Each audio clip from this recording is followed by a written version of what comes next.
Up and Adam. Tractor systems are offline. We are Beyond FM. Beyond FM. The future of broadcasting is here. Up and Adam with Adam Montiel. It's community content from Concentrate. It's Up and Adam with Adam Montiel. Some say life is where it begins. Straight to the stars is where it ends. Yes, some say life is just where it begins. Straight to the stars is where it ends. Only to start again. Happy Friday. You made it. And thank you so much for being Up and Adam. My name is Adam Montiel. Weekend is here. All right, this guy. Today, he worked with Spielberg, produced blockbusters, and now he's delivering a documentary that might just flip everything you think you know about our place in the universe. Dan Farah. He's the director of the movie that everyone is talking about. It hits theaters today. It's called The Age of Disclosure, a film that pulls back the curtain on what may be the biggest cover-up in modern history. I literally have chills right now. Non-human intelligent life and the global race to unlock its secrets. This guy, this film featuring first-hand testimony from senators, generals, CIA officials, including former U.S. intelligence chiefs and military pilots who've seen the unseen. This isn't about UFOs anymore. This is about who knows what, why they kept it from us, and what happens next. Dan Farah joins us soon to talk about the film that even Oliver Stone is calling, quote, a cultural flashpoint. You do not want to miss this wherever you are on this spectrum of belief or intrigue. This one's a doozy for show. All right, before we get into the chat, and we are going to talk to Robin Coleman after our chat with Dan Farah from the Woods Humane Society. Got some great news on the dog who we introduced you to last week, Z.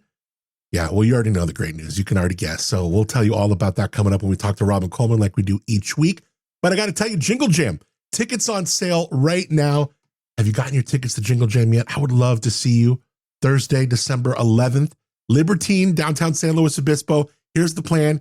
Get a little farmer's market, get your farmers on, and then stroll right down Broad to Libertine. I have a Christmas concert that's going to change your holiday season. And it is all for a great cause. It is all to help the family of our Breaking and Entering Christmas. So this is a great way to do it. A Damon Castillo Band, KB of Emua, Dan Curcio Moonshiner Collective, Josh Rosenblum, John Millsap, Michael Venia, Carbon City Lights. Gosh, Brianna Lee, her voice is so beautiful. And Josh Barrett from Bee and the Hive, Kenny Taylor, some more artists. We're in the process of confirmation. And this is going to be just a fun way to spend an evening, get in the holiday spirit, maybe a nice little warm beverage, some great raffles. And again, it's all for our Breaking and Entering Christmas, which we're looking for families right now. Nominate a family. Go to adammontiel.com. Again, we want this family.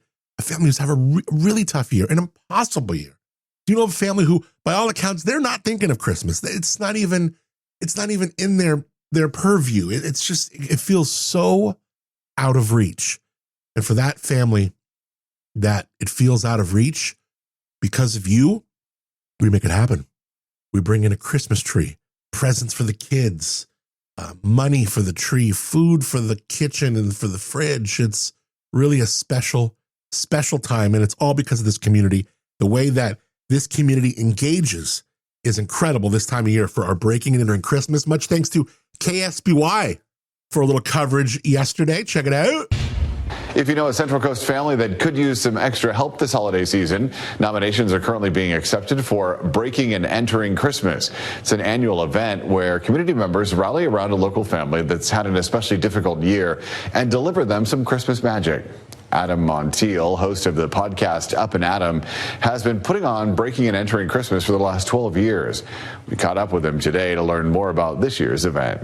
And with the help of this community and the help of the person that nominates the family, we get into the house when the family doesn't know. We bring in tree, presents for the kids, money, food, everything they need to have the Christmas that they deserve. And best part, the family stays completely anonymous.